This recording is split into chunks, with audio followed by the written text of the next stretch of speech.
Welcome, everyone, to another Virtual World Society Fireside Chat.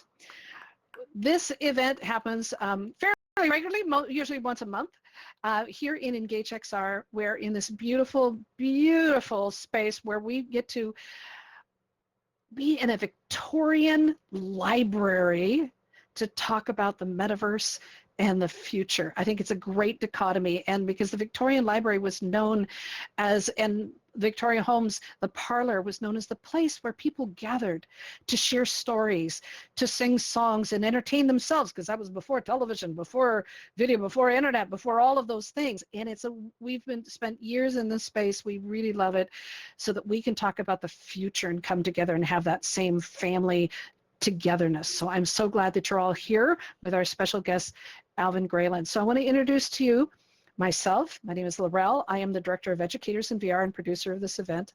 And I want to introduce to you our main host here, Dr. Tom Furness, who is the co-founder of the Virtual World Society, and he is the grandfather of VR. As I say every time, you wouldn't be wearing that thing on your face if it wasn't for this man. So thank you, Tom. It's all you. Fantastic. Thanks, Laurel, always. And appreciate you and all the folks at Educators in VR for helping us with this event. So today is a big day. Not only is it the day after election, well, this is, the day after election day, but we have one of the giants, captains of industry, which has evolved over a number of years. And Alvin Graylin, a dear friend and former student. As a matter of fact, Alvin, why don't you tell us how we got to know each other to begin with?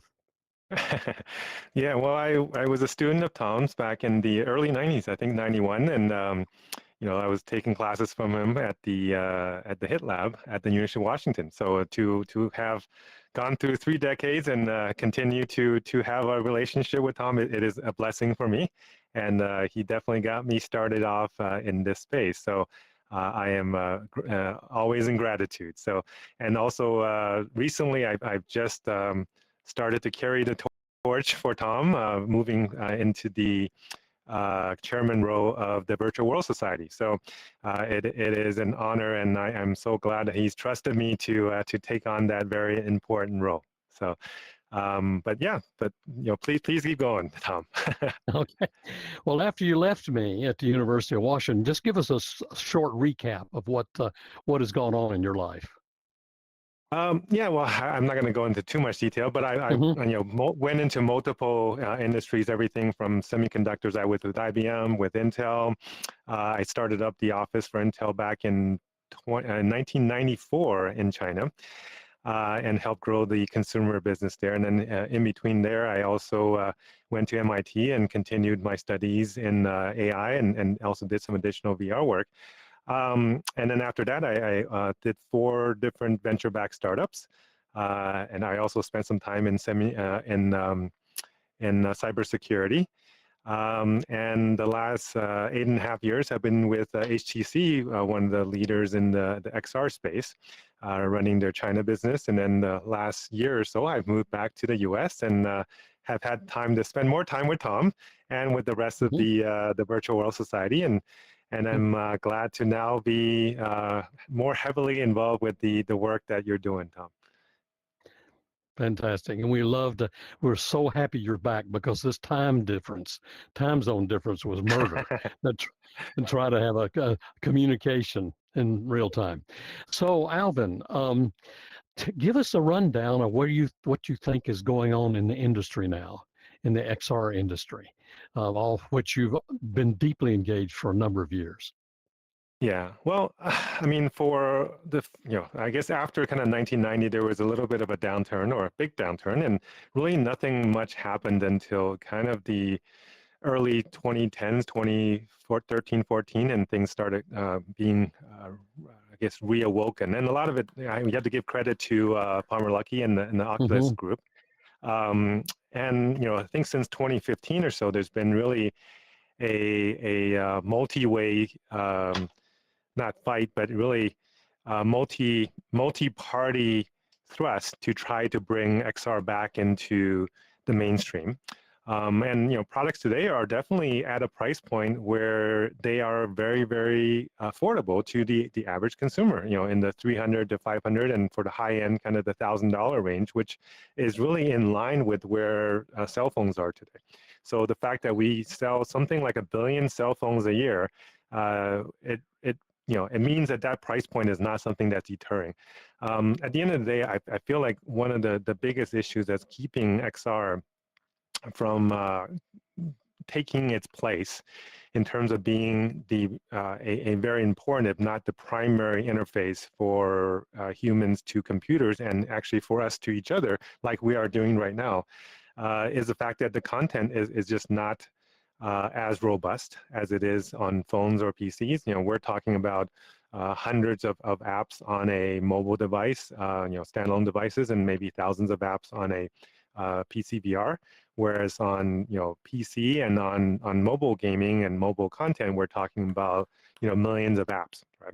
Now, the good news is with the emergence of AI and generative AI capabilities, the difficulty and cost of creating XR content is going to go from tens of millions of dollars, as what it costs to create really AAA content in XR, to a fraction of that. And I think it would be at some point trending towards zero as we start having real-time generated virtual worlds, and to also be populated by AI-powered characters, whether NPCs or human-aided interfaces or interactions. I think that's going to create that limitless content that's missing today, which is available on 2D screens, whether for movies or videos or for gaming, and that change is coming, and it's coming a lot sooner than people expect. I mean, I think the people in this room who are from our industries, how fast content creation is changing, and I think also the fact that right now there is a little bit over concentration of influence and power in the XR space in one company is probably not necessarily the most conducive thing in terms of allowing people to fully utilize this technology as being overly controlled and influenced by one party. I think that will change in time. I mean, having a company that has to report $4 billion of losses every quarter, there's only so long they can manage that type of a model. Now, that may also mean that the cost of hardware will maybe go up to where it is actually a market price, whereas right now it is an artificially deflated price to try to get market share. But in the long run, what's probably best is to have multiple parties having devices and content being made around the world versus being overly controlled by a single party. Now, this year we do have Apple coming in and actually releasing product, although they're really more releasing a dev kit, so they didn't really make very many and haven't really spent the investment needed to create the content. But I think it is definitely it shows people what's possible in terms of visual quality, and I think they've done a good job with that. Recently the Meta Orion glasses also gives people a sense of what's possible with a light and kind of thin and light type of glasses AR form factor, and that actually can get much cheaper.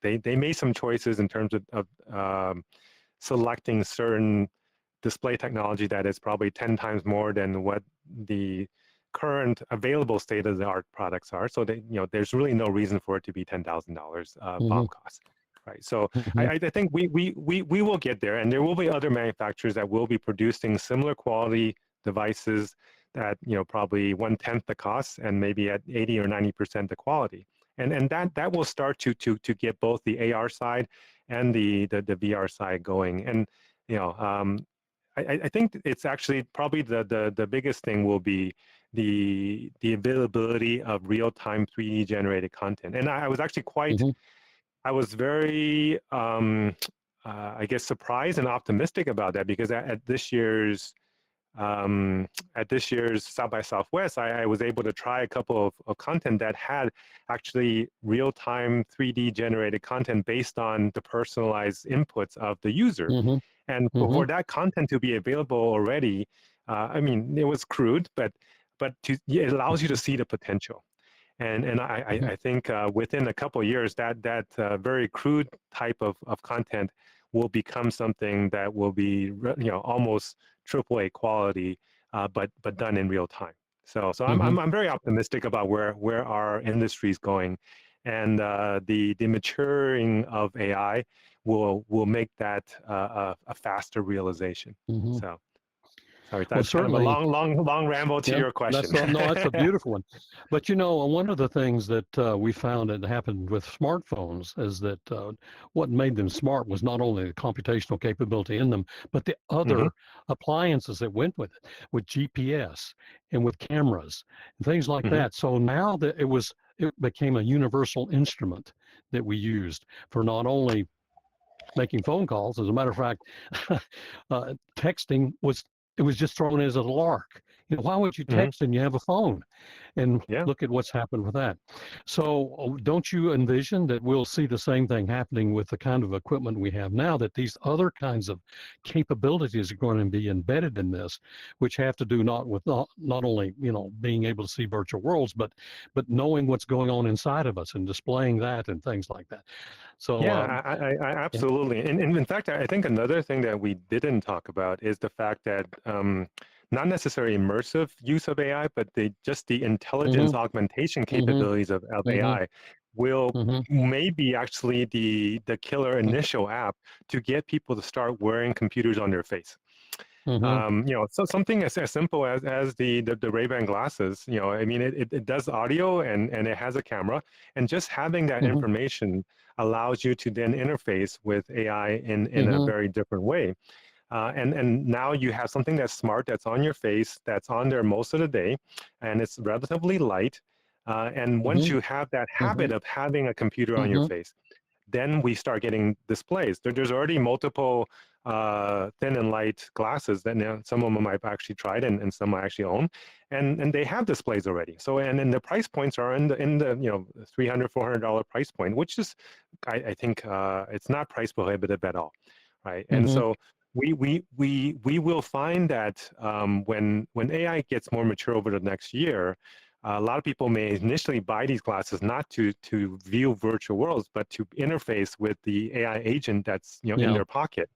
Right. And that then we will add display capabilities into it as a secondary function, which then over time will actually then become their primary function. So I think it was Marshall McLuhan who said the content of the next media is the last media. Right. So in some ways, having 2D content that's very available may actually be the first thing that enables people to utilize 3D.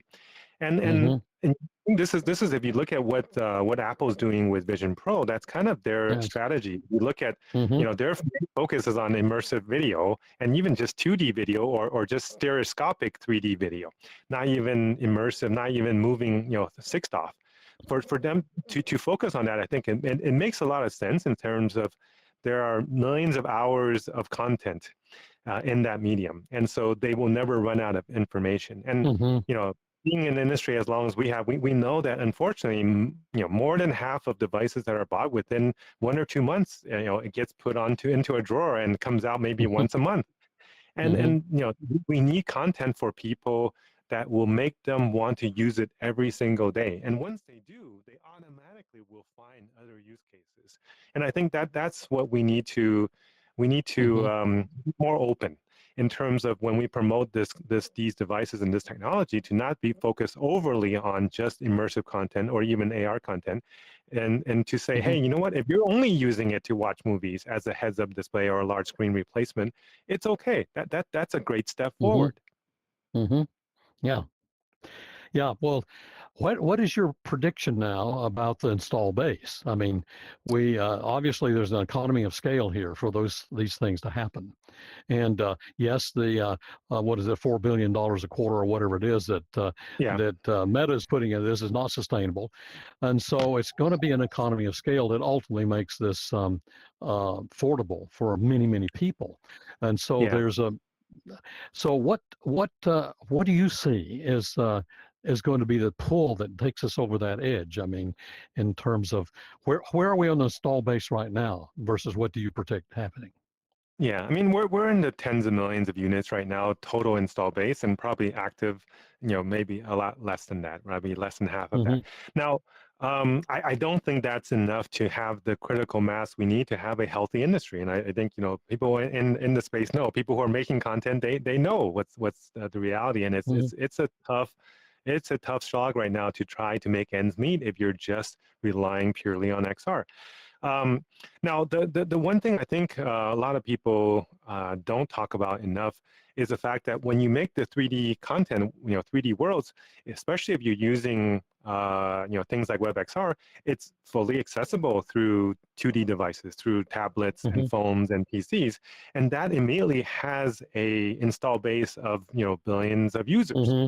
right? Mm-hmm. So it may be worth our while to also let people know, because in fact, when I was promoting this session, I told people in my post, I said, hey, it's okay, you can join on the PC, on the tablet, or in VR, right? So a lot of people don't realize that, and they think that these type of immersive experiences can only be accessed through 3D devices. I actually think that for metaverse, essentially a global metaverse to take off, we need to embrace 2D devices because that will give you that critical mass to then drive enough audience and enough revenue base for everybody in the industry to survive.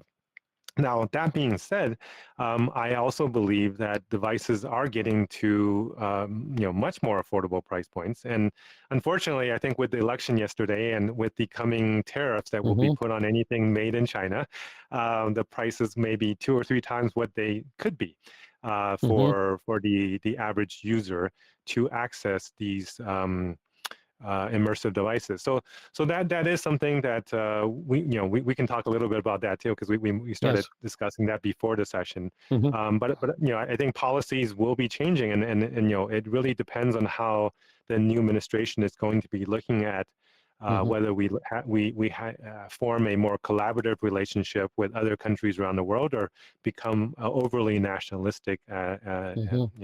as a Mm-hmm. nation. Well, let's dive into that a little bit further right now, and then we'll open up for questions, interim questions.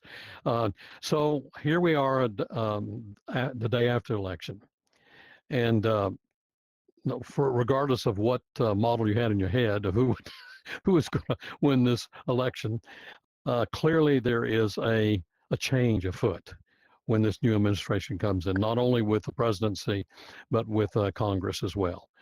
And so, Alvin, what is your take on this? I mean, what can you envision the impact on our industry, especially with this new administration? Yeah, so I was hoping for a different type of conclusion, but if you look at all of the various wager markets and the forecast Mm-hmm. markets, I think it was fairly clear that the likelihood was that Trump was going to win. Mm-hmm. And it essentially played out kind of as those prediction markets had expected.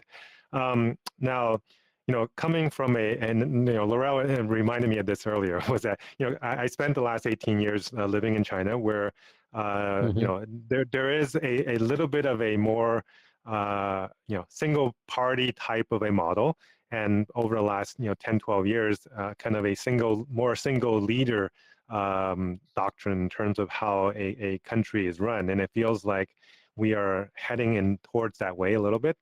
Now, if you have in that type of model, it could be either really good or really bad, right? If you have a very benevolent person in that role, and they want to do things for the wellness of the society or for the world, it can get done very quickly. and all the forces of the country can be pushed into that way.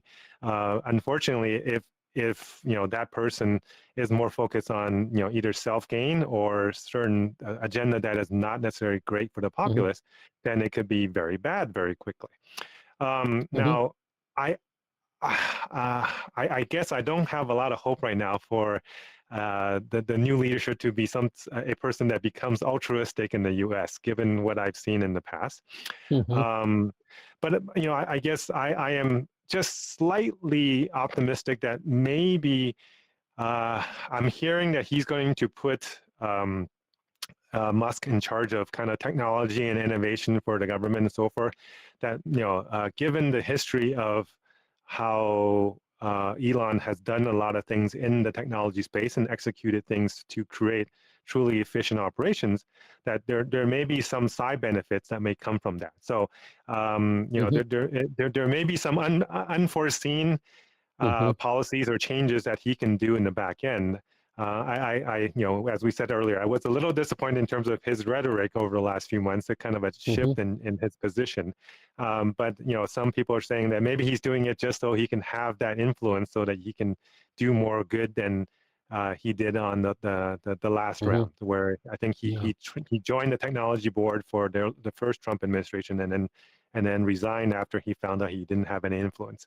So maybe now he will have more influence, do things that are better for society, because I think underlying a lot of things that he's saying, at least over multiple decades, he has shown to be a person who wants to see technology be used for the good of society, and he's read a lot of sci-fi that has influenced him to try to do to make that happen. Now, I don't know if he's changed at all, in the recent months. Based on what he's saying, I'm becoming less confident of that. But at least I have some optimism that maybe he's doing this for an ulterior motive that is not what he's saying publicly. So. Wow. Okay, well, why don't we take a little break here and ask the audience if they have any questions for Alvin. It doesn't have to do with what he said so far, just any other questions. We're going to go into another part of the session right after that, and you'll have a chance for more questions after that. So let's just take a little break, Laurel, and we'll go for some questions. All right, so please keep if you have a question, please raise your hand or unmute and just let's try to take it one at a time. There's a lot of people in here. Please keep your questions or comments very short, because we have a lot of people and not a lot of time. So who wants to go first? Caitlin, go for it. Yay. Okay. So Alvin, Hey. hi, good to see you. Love this conversation. I remember, I think 2 years ago, and you have this book that just came out. So I was wondering about what you predict will be the future of books. And I think 2 years ago, you had said at a Fireside chat that you have a book club with your work team. And I was wondering, do you still do that book club? What do you think about the future of books? What are you reading that you feel inspired by? Yeah, and how do you see books applying to kind of raising consciousness levels as we go forward, because I find your book really helpful. So thank you. Thank you for mentioning that. Yeah, I'm a big believer in books and in long form content. Unfortunately, I feel like this generation now has become a TikTok generation of these 5, 10, 20-second videos. And when they see a bunch of these and they feel like, oh, I've seen this 20-second video, I know the truth about something. Unfortunately, it gives them a false sense of knowledge, and that's actually more dangerous than not knowing. So, as you know, I'm an avid reader. I read somewhere probably 80 to 120 books a year, and I get so much personal satisfaction from finishing every book and from the learning that I get from there. And I tell everybody I meet to spend more time reading, because even if you read an article that's 5 pages, it still won't be enough details. You just need to spend time working through the arguments and discussions of an author that essentially is taking something that they spent an entire lifetime understanding and have put it into a 100, 200, 300 page book, that you can learn a lifetime of information through just a few hours of intense reading.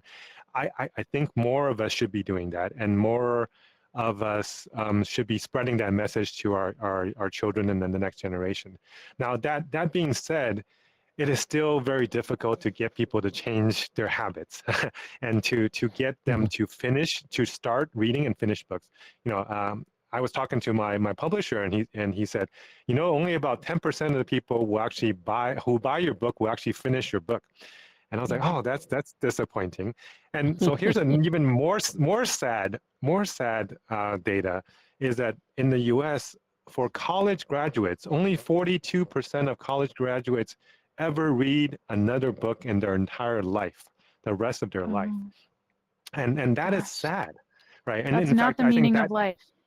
that, 42. that may actually be one of the core reasons that we had the decisions of the voting public yesterday, is because of the lack of an informed and educated public.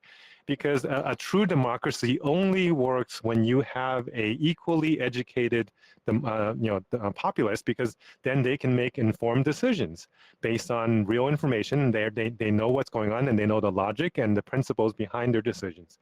Unfortunately, we are overly influenced by the rhetoric we hear. Right?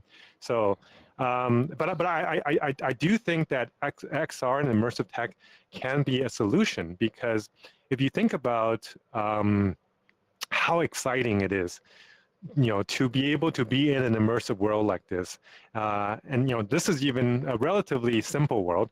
But if you wanted to learn history, instead of reading a 1,000-page book, which there are lots of, and not finish it, you could go into and teleport yourself to that time.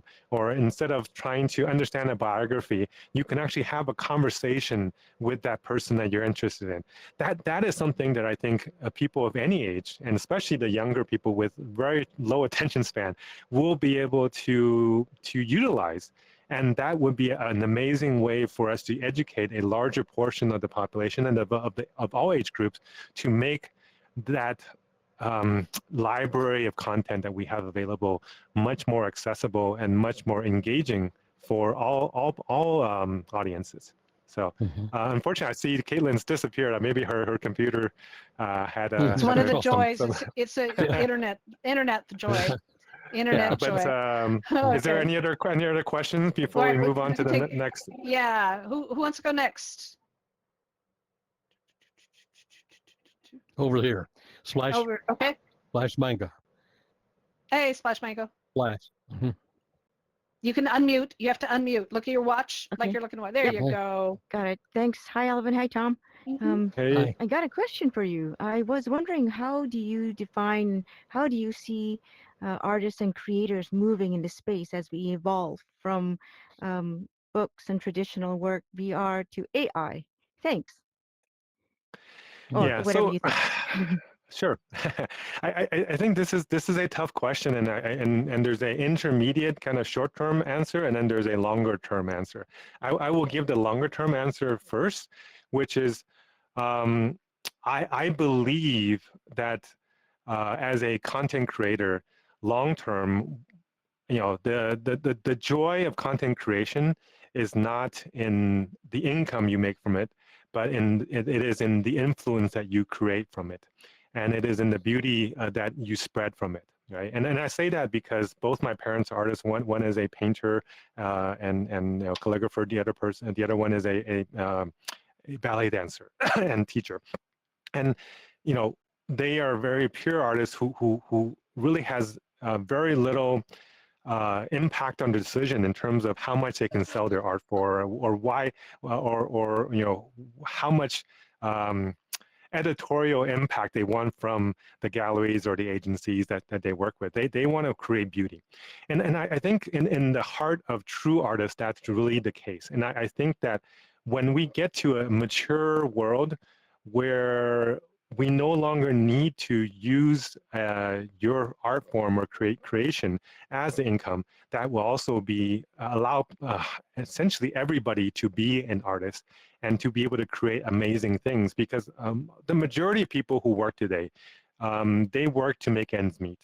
Now, there are some people who work because they love it, but that's, relatively few, based on the research out there. Now, that being said, I think in the near term, there's definitely difficulties, particularly, if you're a graphics designer today, or if you're a script writer or whatever, AI is making it very difficult for humans to compete with machines who make these and try to earn an income from it. I think it is actually critical that in a relatively short time frame, the government sets up some type of a social safety net system for the creator class and for white-collar workers of essentially all trades, because within the next 5 years, essentially anything cognitive that can be done by humans will be done probably almost as well as most humans. Maybe not to the expert levels of the great geniuses that are out there, but for the average graphics designer, the average copywriter, they will have a very difficult time, essentially competing with these machines, and to do it, and it'll be very difficult for business owners to say, would I spend $100,000 or $200,000 a year for this graphics artist, or would I spend $20 a month for a app that will make something that is 90% as good? For most companies, they will choose the latter, right? And this is also going to be true for whether you're an accountant or a paralegal, or a data analyst, or tax preparer.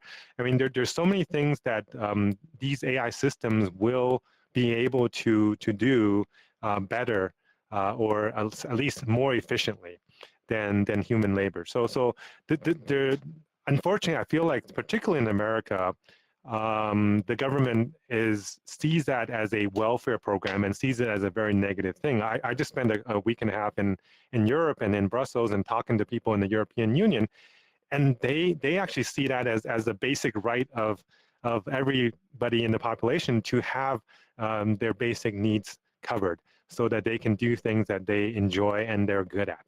And I think if we start taking a more European approach in terms of how we view having a social safety net for everybody, no matter what their occupation, I think we're going to have a much more creative society, much more informed society, because then people will have time to go and educate themselves. They will have time, and also a more peaceful society. They will have time to read more books. They will have time to spend more time with family and loved ones, and create the bonds that we need to really unite our society. Wow. All right. Okay, thanks. Tom, you ready for let's the go next back. segment?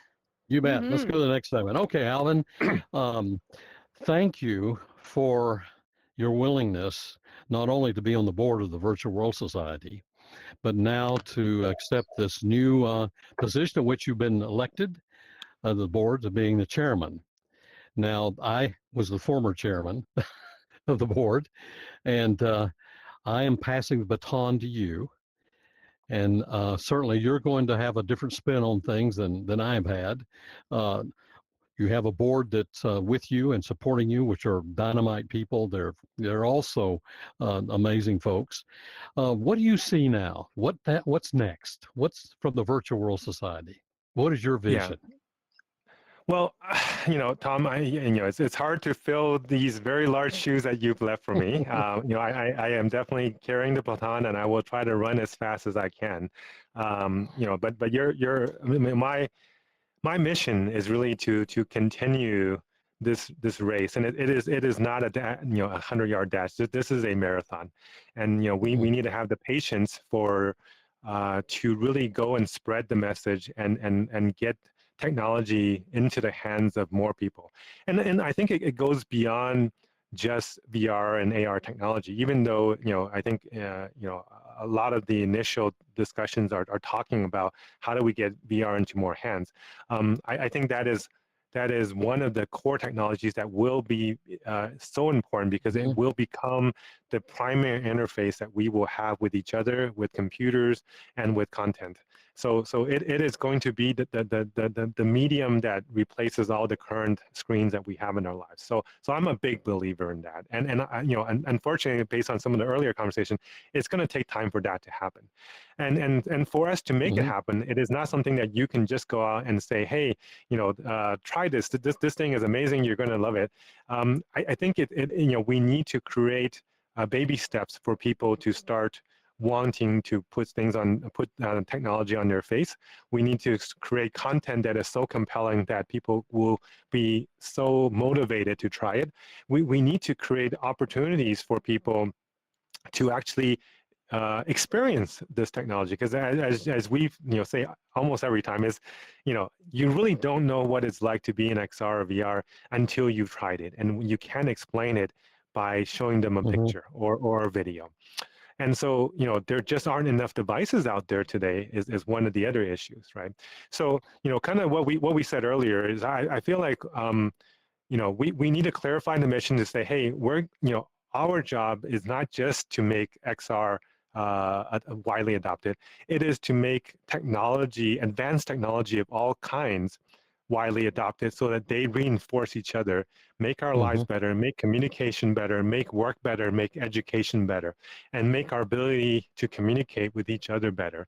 And just like, technology have advanced our society so much over the last, 10,000 years, we would not be, we wouldn't even be able to imagine having this experience that we are having today with, 50 people from around the world, all sitting in a single room, having a spatial experience with each other. I mean, that is something that is unimaginable just, 20, 30, 40 years ago, except maybe in sci-fi, right? But today, to be able to realize that and with relatively low cost and relatively low difficulty, although L'Oreal might disagree on the difficulty side, but I think that the key is we start with the great people that we have right now, and as you mentioned, our board has some real innovators and pioneers in the space who have their influence in their circles and who have made contributions to our society in so many ways, including yourself. And to also get our membership, we have 3,000 members that are part of our community of people who want to get this message out and who want to create content to help people understand the value of this technology. And it's not just about gaming, right? It's really about how does, our brains have been evolved over the last several million years to be optimized for a 3D space. We've been forcing ourselves to interact in a 2D format. That is not natural, and it is not the most optimal way for us to interact. And so for us to get this type of a technology into more hands, it is only going to allow our brains to be able to realize the potential that lies within it. So, I'm kind of rambling a little bit, but I would urge everybody here and everybody in our community to really think more about how you think you can help get this message out, how you can create better content, how you can get this information to more people. Let us know and let's find ways to work together, because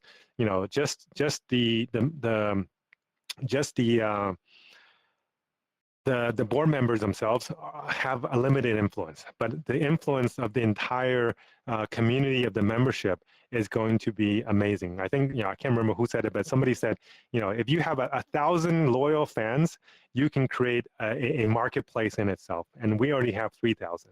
So let's make that into 30,000 and then 300,000. So, and in the XR community, XR user base, there are tens of millions. There's probably somewhere around 30 million devices out there, right? So we have the beginning of something that could become a revolution.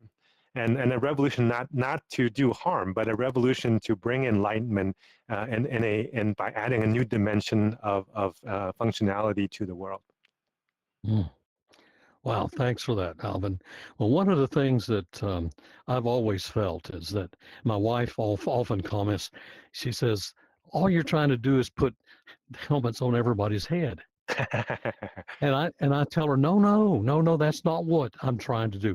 What I'm trying to do is have people put it on their head and then take it off, because it's the transformation that takes place when we're able to have these experiences that then changes us, so that when we do take the helmet off, we're able to interact and be enlightened and engage more in the real world. The virtual world does not take the place of the real world. What the virtual world does is help us to experience the real world better and to be better people and what we do in that real world.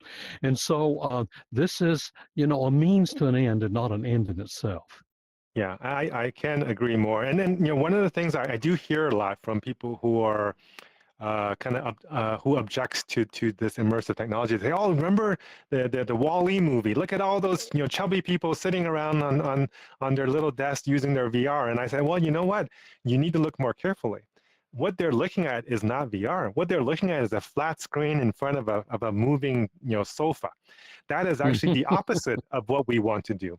If you actually get people into XR devices, they use as much energy as a light exercise, as more so than even walking, right? And so when you do that, you get very fit. and you're not that Wall-E character. I think people have for years misunderstood what they were showing and what they thought they saw in that technology. And in fact, we've done multiple studies that talk about this, and it's clear, and then from your perspective, when you just mentioned about when you take it off, because what we also show is that by putting a headset on, you can learn twice as fast, you retain more, you're more willing to utilize this technology. And when you do that, that means you can also be more effective. It means that you can now spend less time in front of a screen. The average person is 10 to 11 hours a day in front of your 2D screen, whether it's a laptop or a phone or a TV. If you put those together, it's somewhere in the 10, 11 hours a day range. If we can put that screen away and have more face-to-face conversations, we're going to appreciate our life more. And the fact that we can put on this headset and have the ability to have a face-to-face interaction with somebody around the world also means that we can then free ourselves from a lot of the commutes that we do, free ourselves from a lot of the business travel that we are forced to do today, which is going to be better for the environment, and it is also going to be creating more time for us to spend with our families. And I used to spend 70% of my time, in airports and on planes and in hotels. So I know exactly how much this could benefit the society when we start using it properly. Wow. Well, let's take another break and ask, maybe we've stimulated some more questions you might have. And what we'll try to do is spend maybe 10 minutes doing that, and then perhaps Alvin, you can sum up and maybe give us guidance and a charge to what we should be doing. Okay. Sure. Okay. Right. Any other questions? Okay, well, so we're going to, again, keep them very short because we have like 12 minutes. All right, for the whole rest of the event. All right, who would like to ask a question? I see, yes, Tom, Tom, hey. Howdy, howdy. Good to see you guys again. Tom. For background, I've been in VR since 2013 when it came back. I got rid of the monitors on my desk and got rid of my desk back in 2019. So for 5+ years, this has been my primary computing interface, 40+ hours a week. So I'm deep in it. And for the last 2 years, I've been fortunate to do nothing but research what is the gap between people who find VR magic and the people who bounce off of it, and how to create collaborative experiences. And the number one draw that I found was from the research was not just content, but tribe. How do you get people to connect with each other, and then to, in that connection, create a shared narrative that adds emotional meaning to the place where they are, where that place happens to be in XR. But that, of course, requires a critical mass. How do we help people find their tribe inside of XR when it's still so siloed and disparate from one activity to the next? Yeah, you attend the educators in VR events that deal with that. Yeah, I'm in full agreement of what you're saying, Tom. In fact, HTC is actually one of the early investors in VRChat, which is one of the probably most active VR focused communities around the world, and their user bases are just fanatic about playing and being in there every day. I agree. I think we need to get enough people and enough content so that people want to be there, and then automatically I think these tribes will form, because when there are enough people, there will be enough variety of differences and interests where people can find like-minded people. Right now, and the other thing I think that is a little bit missing is the standardization and cross communication between the various platforms out there, and too many of the social platforms are can only be accessed the user base on their own platforms. If we can start to gravitate to more open standards, which I know there's a lot of organizations working on, if we can start to utilize them and make them part of these platforms, I think it will help more people to be able to find each other. So we need to be patient. It is going to happen, and we just need to actually spread that possibility to people, because there's definitely a crisis of loneliness out there, particularly in the younger age group, and having a community of people that you can belong to and communicate with and support you, even if it is in a virtual world, can do so much good. So completely agree. Any other questions? All right, Keyframe, you have a question? Hey, Alvin, nice to see you. I wanted to ask you, what has been the biggest feedback on your book? Like, what was the one thing that kind of comes up again in conversations or in interpretation? I guess the feedback I hear a lot is, I really like the format of your book, that you talk about both the optimistic view as well as all the pessimistic or the risk of this technology, and how you combine the narrative around XR and AI together. And and the fact that we give both views really forces people to have a more considered and balanced way of reading. Unfortunately, most books and most podcasts out there is one person giving a single view and trying to convince you that's the right the right path forward. And the fact that we give both perspectives, we force you to think on a more balanced way. And the fact that by combining XR and AI into a integrated technology solution, we also show the relationship between them, because very few people actually connect these two technologies today. They see XR as kind of the metaverse and gaming and things like that, and then they see AI as this is a brand new technology that's going to kill us all or take all our jobs, or it's going to make the future utopia, right? And they don't realize that these two are tied at the hips, and they rely on each other. In fact, XR, the metaverse and XR in its whole form would not be possible without the advances that we've had in AI. And the major problems that we are going to have coming into society can be significantly alleviated or reduced by having a mature XR and metaverse infrastructure and XR adoption.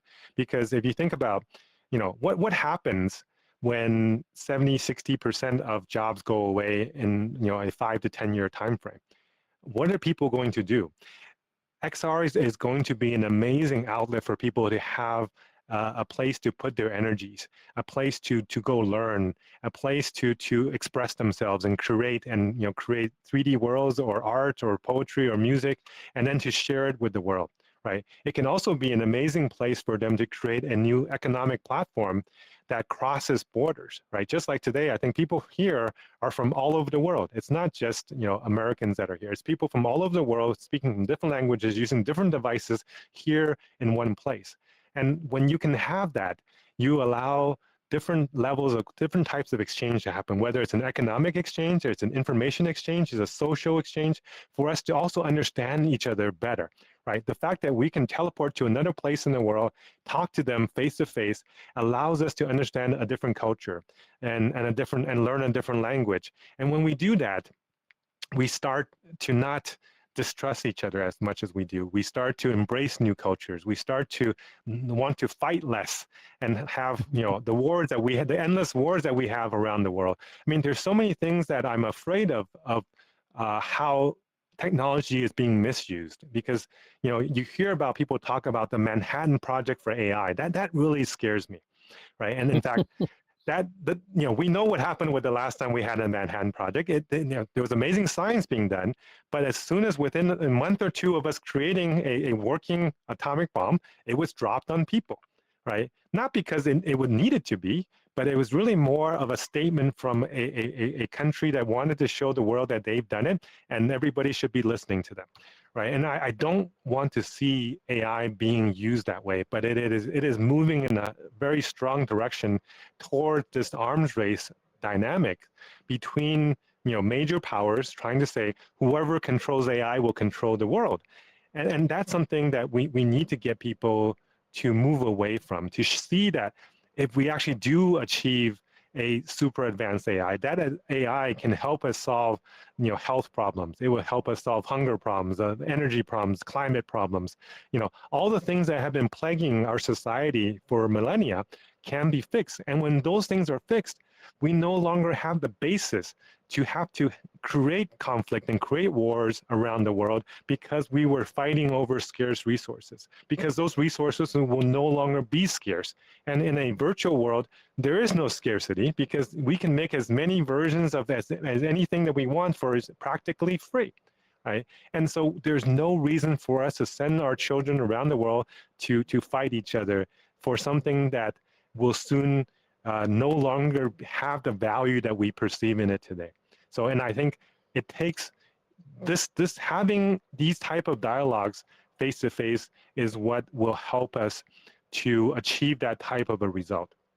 Unfortunately, getting people to physically go to another place is very hard, but getting more people to do this conversation in a virtual environment is an amazing start. So I want to live in your Wow. world. All right. That sounded like a beautiful summation to me, Yes. Tom. Well, what I'd like to do is let Alvin take a few moments to think while we show these concluding slides, and then we're going to ask him to give us this charge that what we need to be doing next.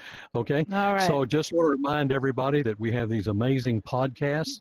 Maxwell McGee from the Virtual World Society just got back from AWE EU along with the AWE US, and there are some amazing interviews that he did at those conferences. Be sure to look on our website and you'll find out more about that.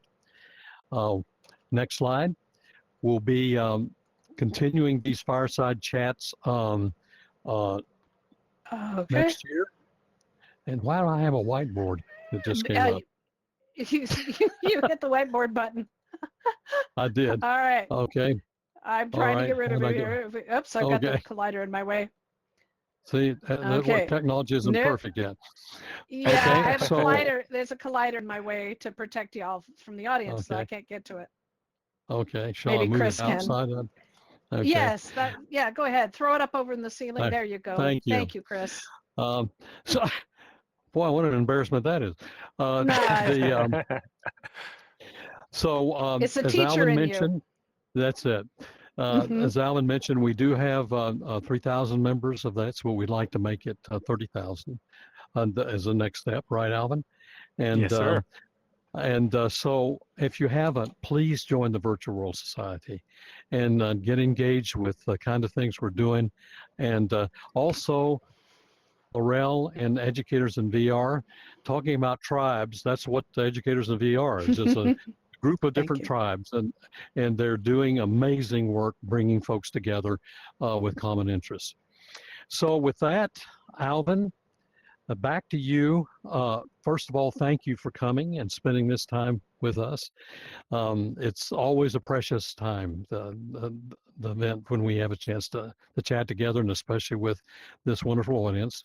So tell us what we should be doing now, or should be thinking about now. So I think I kind of summarized it a little bit on the last session or the last question, but essentially, I think we all need to take responsibility for helping make a difference, right? Because a lot of times people feel like, okay, this is a trend, it's going to happen, whether or not I do anything, it's going to move towards this long-term, positive future. And for anybody that's read the book, they will realize that the reason that Lewis and I painted both futures was because we actually am afraid that the default is actually to go towards a more dystopian or pessimistic future. And the only way we can actually move it towards the positive is if people take action. And the fact that you are even here today shows me that you are people who care about this technology, who care about applying it for good and applying it to help society. So I want you to take that action that you've taken today in terms of attending to then go out and spread this message more, to do what Tom said, and join the Virtual World Society, share this content with more people. If you haven't read Our Next Reality, do read it, because it does have specific recommendations, whether you're a content creator or AI developer or policymaker or even a student, what you should be doing, what you can be doing to make a bigger difference. And everybody's action matters. We hear before about the idea of a butterfly effect. It could just be one person doing something, 1,000 miles away, could then affect, and create a storm. And I think we are, with just starting these 50 people fluttering our wings, we will start a storm that will then become a tornado, which then will become a hurricane, in terms of how it will change people's mindsets towards applying technology for good and adopting it in a much wider scale. So I urge you to take action, and I think you can make a difference, and we together will make a difference. All right. Thank you, Alvin. Let's give him a Thank round you. of applause Yay! for this wonderful this wonderful hour we've been able to spend together. And It's so wonderful. what we will do, we'll All hang right. around You for want me a to take few it out? minutes. Yeah, we can hang around. If there's any questions, around just if you come wanna up and we can chat. Yep. So we'll be chatting here in just a moment. I want to thank everyone again, especially Alvin Graylin. Thank you very much for being here. Tom Furness, thank you. Oh, there he is. He's trying to stand up. I'm so excited here. I know. You can open up that menu and put your little stand up button. This event was recorded, and it will be uploaded to the Virtual World Society's YouTube channel shortly, I hope. And so you can see this and all the other fireside chats with Dr. Furness and all of his special guests last couple of years on the YouTube channel. And you can find more information at virtualworldsociety.org. Thank you, everyone. Thank you. Thanks, everyone. Thank you for Thanks moderating, for Laurel. You've done an amazing job. Yeah, Thank you've you. done Thank you, great. everybody, for coming. Thank you. All right. All right.